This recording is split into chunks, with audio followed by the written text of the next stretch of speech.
खेसारी जी के खेत में आसो मुर्गा भुजाई हो, पवन जी के झीला से साउंड बढ़ाई हो।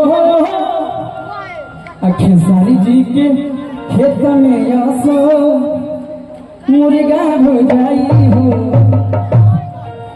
तो आप सब ढेर सारा प्यार आशीर्वाद दी गाना के, और तमाम गाना अपन हिट बारी सुना। अरे हम पटौनी तोरा के तोरा दीदिया के हमर भाई, अरे हम पटौनी तोरा के तोरा दीदिया के हमर भाई, अब पापा पर हमारा लाइन मारे तोर भाई, पापा हमारा लाइन मारे तोर भाई। भैया स्वामी जी प्लस प्राइवेट हो इंग्लिश हो गया।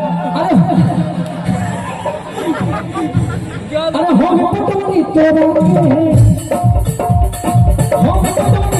के तोरा दीदिया के हमर भाई,